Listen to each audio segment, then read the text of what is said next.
예, 오늘 말씀은 큰 권세를 압도하는 신앙. 요셉이 감옥 안에 있다가 이 최고 권력자인 이제 바로 앞에 서는 모습입니다. 이 세상으로 적으로 봤을 때는 이제 말도 안 되는 상황이죠. 최고 권세자가 뭐 대신도 아니고 감옥에 있는 사람.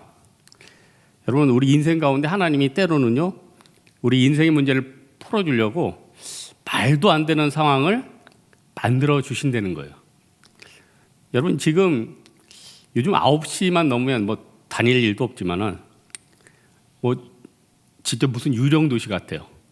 다 문이 닫히고 사람들은 보이지 않고, 또 날씨가 추우니까 마음도 추워요. 마음도 춥고, 또 집사님들 뭐 사업하는 분들 지금 경제적으로 얼마나 어렵습니까? 망하고 어렵고 헐벗고 이렇게 경제적으로 어렵다 보면은 사기들도 많아진대요. 사기들도. 그래서 요즘 뭐 보이스피싱 안 당한 사람이 없더라고요. 최근에 한 집사님도, 여자 집사님이 저기 연락을 했어요. 보이스피싱을 당할 뻔했대. 문자에 엄마 핸드폰을 잃어버렸어. 급한데 돈을 좀 송금해 주세요. 그 순간 이건 100% 보이스피싱이다. 왜냐, 자기는 결혼을 안 했거든요. 엄마 결혼을 안 했는데 도대체 그 엄마라고 부르는 사람 누구예요? 보이스피싱 분이죠. 아무리 상황이 어려워져도 이렇게 범죄로 가는 거 옳지가 않죠. 그러나 건실하게 살아가는 사람들이 생계가 끊기고 경제적인 고통이 있고 이런 건 굉장히 쫄리고 어렵다는 거예요. 그런데 오늘 성경에서 말하는 건 뭐냐? 이런 흉년의 시기에 하나님이 분명히 우리에게 틈새를 주신다는 거예요. 네가 그토록 그동안 끊지 못했던 걸 끊기도 하고요. 새로운 직장의 길을 열리기도 하고요. 변화되지 않았던 분들이 변화되기도 한다는 겁니다. 분명히. 그리고 또 중요한 거는 너무나도 어려운 때 하나님은 꼭 우리 성도들을 위해서 구원의 방주를 예비해 주신다는 거예요. 세상에 풍파가 있고 홍수가 있어도 우리는 구원의 방주가 있어요. 그래서 성도는 절대 두려워할 필요 없어요. 예? 절대 두려워할 필요 없어요. 그래도 두렵죠, 세상 사는 게. 절대 두려워할 필요가 없는데 다 두려워해요. 우리 마음의 생각을 바꿔야 됩니다. 하나님은요, 우리 두려운 상황 가운데 특별한 기회를 주시네요. 그래서 저는 요셉이 8살에 노예로 팔려가지 않습니까? 그 사파를 한번 봤어요. 요셉이 8살에 상인 손에 이렇게 손을 잡고 가더라고요. 그러니까 무슨 창살 같은 데 넣어서 갔지는 않겠죠. 애인데 손에 이렇게 잡고 가는데 너무 불쌍해요. 근데 요셉 사파 그 머리에 빛이 쫙 있더라고. 분명히 하나님이 놀라운 섭리가 있을 것이구나. 우리는 그걸 깨닫지 않습니까? 근데 갔는데 또 보디발 집에 잡혀 들어가잖아요. 그래서 이제 술 맡은 관원과 떡 굽는 관원을 만나는데 요셉이 예언을 해서 이들이 풀려나요. 근데 문제가 뭐냐면은 이들이 풀려나서 2년 동안 요셉을 잃어버렸대요. 그러니까 요셉 얘기를 아무한테도 안 한 거예요. 여러분, 이거 참 이상하지 않습니까? 아니, 과거에 어려웠던 일이나 뭐 극적인 일이 있으면은 반복적으로 얘기하지 않아요? 설교하는 분들 여러분 에피소드는 한 100번 이상 들었죠. 제가 한 얘기, 담임 목사님 한 얘기 100번 이상씩 다 들었을 거예요. 모르는 사람 없어요. 그런데 그렇게 힘든 일이 있었는데 2년 동안 아무 얘기도 안 했대요. 이거는 제가 어디 주석 보고 하는 얘기 아니라 인사이트를 얻었어요. 술 맡은 관원하고 떡 굽는 관원은 잊어버린 게 아니라 일부러 얘기를 안 한 거예요. 이거는 100% 확실하다고 그러면 또 이게 증거가 없으니까 99.9% 그냥 제 느낌에. 왜냐? 술 맡은 관원하고 떡 굽는 관원이 여러분 어디에 갇혀 있었습니까? 보디발의 집. 얼마나 영향력이 컸으면은 집안에 감옥이 있겠어요? 국립교도소가 아니라 보디발의 집 안에 있는 감옥에 넣었대요. 엄청난 영향력이 있는 거죠. 그런데 이 사람들이 나오자마자 야, 저 요셉이라는 사람이 갇혀 있는데 그 보디발의 오해와 험담과 누명 때문에 저기 안에 있어. 그럼 어떻게 돼요? 다시 보디발의 영향력에 의해서 자기들이 갇혀 들어갈 수도 있는 거예요. 그래서 일부러 잊어버린 거예요. 이게 좀 나쁜 놈들이도 저같이 신이 있는 사람이 있다면 절대로 이렇게 안 하는데 어떻게든 좀 도와줘야 되는 거 아니에요? 뒤에서 좀 손을 쓴다든지 사식이라도 좀 넣어준다든지 여러 가지 있잖아요. 그런데 이제 시간이 지나니까 하나님 그냥 두겠습니까? 바로의 꿈을 통해서 자연스럽게 이끌어 주시죠. 그러니까 하나님이 다 우리 인생에 너무나도 힘들고 말도 안 되는 상황이 미래에 대한 그 끈이에요. 징조예요. 여러분 최근 얘기하기 싫고 좀 옛날 얘기에 여러분 인생에 어려웠던 일들이 있었죠. 그 일들을 생각하면은 그게 정말 안 좋은 일이었습니까? 그것 통해서 다음에 인생이 좀 풀려가는 게 있잖아요. 저는 미드라고 하나요? 미국 드라마. 유일하게 4부작을 다 본 게 하나 있어요. 제가 이거 미드를 잘 안 보는데 1부를 다 보고 너무 감동해서 2부를 보고 3부를 보고 4부까지 다 본 사람은 주변에 별로 없더라고요. 옛날에 프리즌 브레이크라는 서구필이 나오는 각 순간마다 그때의 고난과 어려움이 다음을 건너가는 아주 끈이 되고 증거가 되고 좋은 게 되더라고요. 하나님이 여러분의 고난과 어려움 가운데 다음 단계로 넘어갈 수 있는 좋은 것들을 계속 보여주시는 거예요. 그건 재앙이 아니라 하나님이 나에게 주신 특별한 은혜라는 거예요. 그래서 이제 요셉이 드디어 바로 앞에 섰습니다. 근데 바로 앞에서 15절 16절에 있는데 바로가 요셉을 높여줘요. 너는 능히 꿈을 다 푼다면서 그러니까 나한테 한번 풀어봐라. 그때 요셉이 뭐라고 합니까? 16절에 내가 아니라 하나님이 당신에게 대답해 줄 겁니다. 여러분 세상이 다 자기 PR 아닙니까? 나를 나타내고 내가 이만큼 능력이 있다. 그래서 성도들이 신앙생활하면서 이게 뜬구름 잡는 생각인데 가장 큰 착각이 뭐냐면 내가 높은 자리에 올라가서 내가 잘 돼서 하나님을 증거해야 된다 이런 생각이 있어요. 이걸 일명 고지론이라고 하는데 근데 하나님은 네가 높은 자리에 올라가서 너를 통해서 내가 영광 받아야겠다 이런 경우가 성경에 별로 없어요. 심지어는 오병이어 어린이를 통해서 영광 받고요, 냉인을 통해서 영광 받고요, 세상의 바닥이었던 사람을 통해서 영광 받는다는 거예요. 그래서 저도 정말 요즘 많이 깨닫는 건데 항상 목회자는 뭐 좀 존경받고 싶은 그런 마음도 있지 않겠습니까? 존경이라기보다는 내가 이렇게 살아서 좀 모범이 돼야지. 그게 이제 착각이라는 걸 깨달았어요. 깨달으면 깨달을수록 내가 부족하고 연약하고 바보 같고 뭐 더 이상 하면 또 내가 너무 낮춰지니까. 그러니까 사도 바울이 난 죄인 개수고 뭐 이런 얘기가 이해가 가요. 목회가 굉장히 힘든데 어떻게 생각하면 또 되게 쉬워요. 왜냐? 예수님 이름 자체에 권세가 있잖아요. 설교 계속할 때 예수님 얘기만 해도 충분히 은혜 받습니다. 과거 무슨 감동적인 얘기, 성경을 쪼개는 그냥 예수님 얘기만 해도 충분히 은혜 받아요. 우린 십자가의 능력만 의지해도요 충분히 삶의 파급력이 나타나요. 그래서 내가 이런 사람이 돼서 복음을 증거해야겠다 이런 생각하지 말고 그냥 예수님 자체의 능력이 있다 이렇게 하면 충분하다는 거예요. 우리의 문제를 풀 수 있는 게 뭡니까? 예수님 아니에요? 우리의 어려움을 풀 수 있는 게 뭡니까? 십자가의 권세 아니에요? 이걸로 충분해요. 이거 충분해요. 십자가. 요셉이 항상 생각하는 게 뭡니까?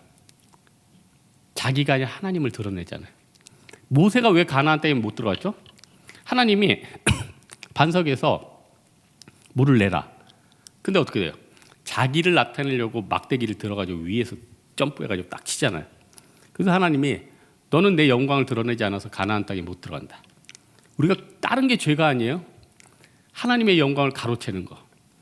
특별히 여러분, 제발 신문 같은 데서 무슨 사주 있다고 나 7, 8년생인데 오늘 못 가. 절대 보지 마세요. 하나님이 가장 싫어해요. 하나님은 질투하는 하나님. 하나님은 여러분이 하나님보다 더 좋아하는 걸 가장 경멸하십니다.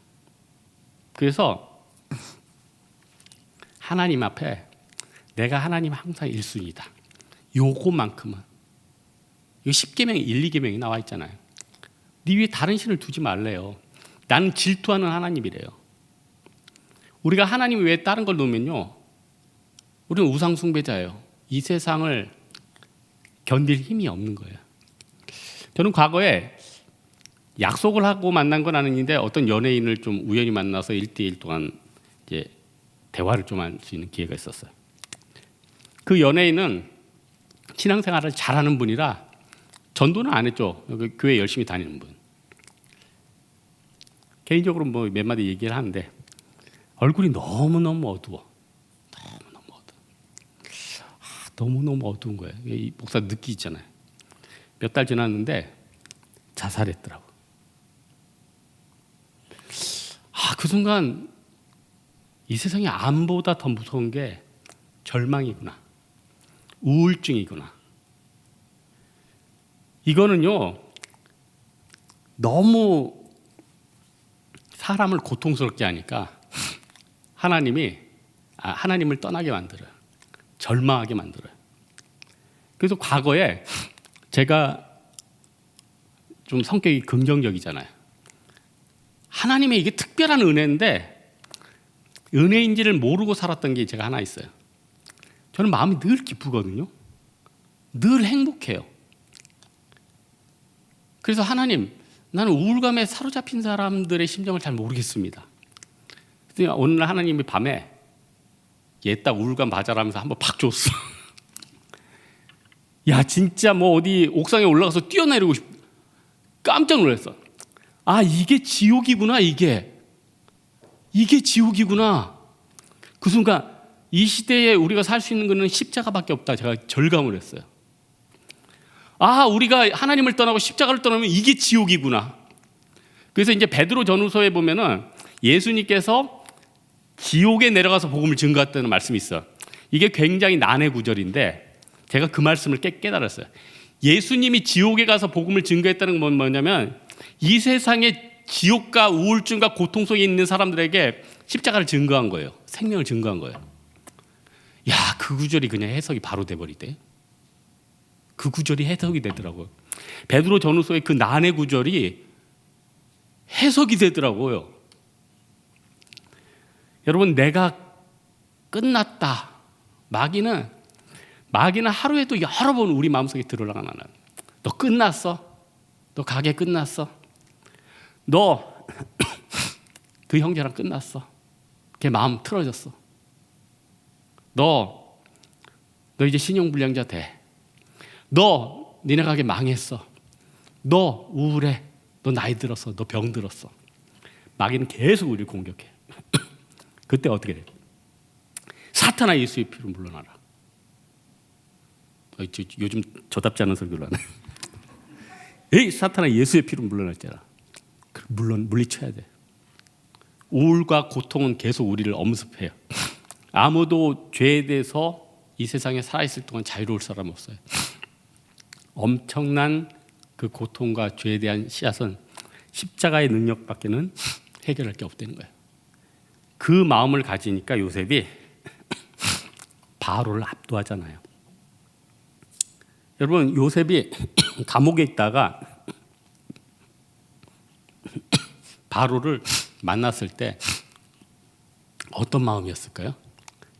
고개를 못 들지 않았을까요? 이 사람은 이집트 전체의 왕이에요. 바로의 한마디면 다 목이 떨어져요. 바로의 한마디면 이 감옥에서 나갈 수도 있어요. 그러면은 바로한테 살살거리지 않을까요? 잘못했습니다. 제가 도와드리겠습니다. 뭐든 잘하겠습니다. 그러지 않을까요? 여러분, 전제군주가 뭐예요? 말 한마디면은 사람을 살리고 죽이는 거 아니에요? 그거 엄청난 권세 아니에요? 여러분, 옛날에 왕건이란 드라마 못 봤어요? 궁예가 나중에 미쳐서 어떻게 돼요? 대신들이 회의하는데 누가 기침을 하죠. 누가 기침 소리를 내었느냐?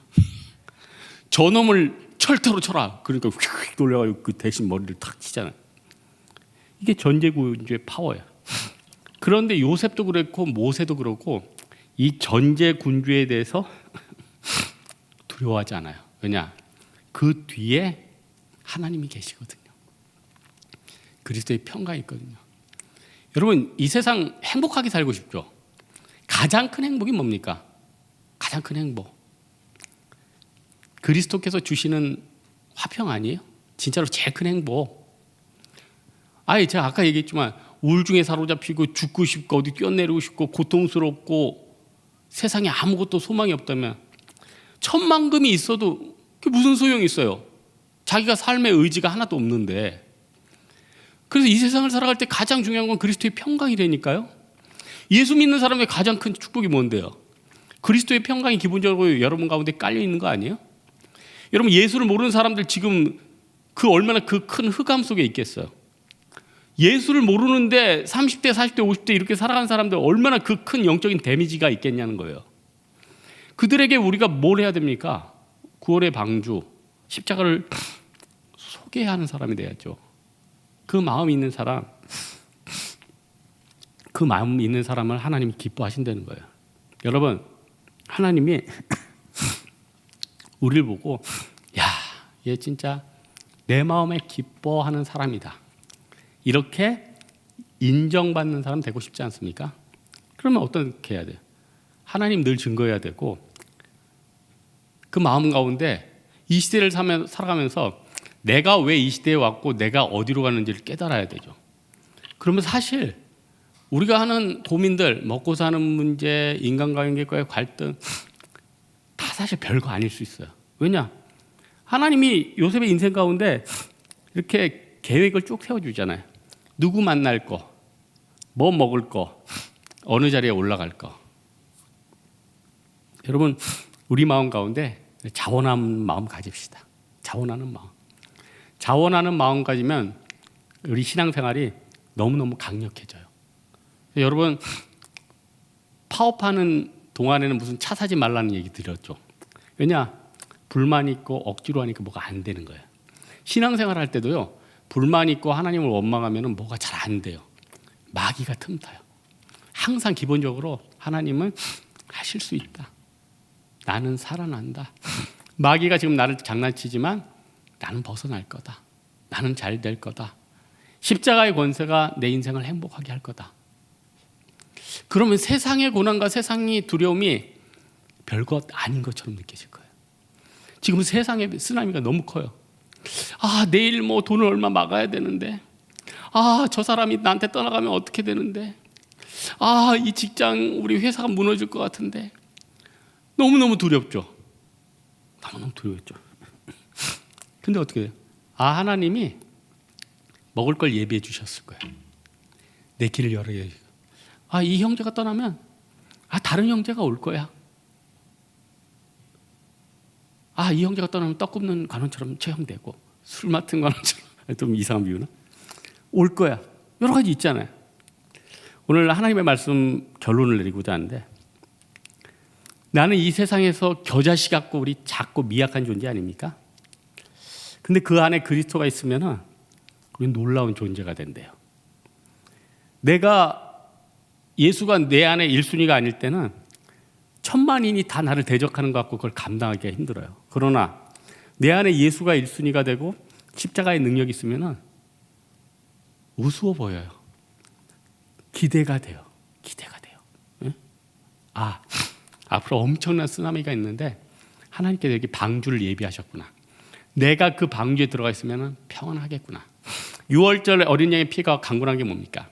세상의 장자들을 바로의 밑에 있던 애국 사람의 장자를 다 칠 때 그 6월절에 어린 양의 피를 바른 곳은 잠잠했어요.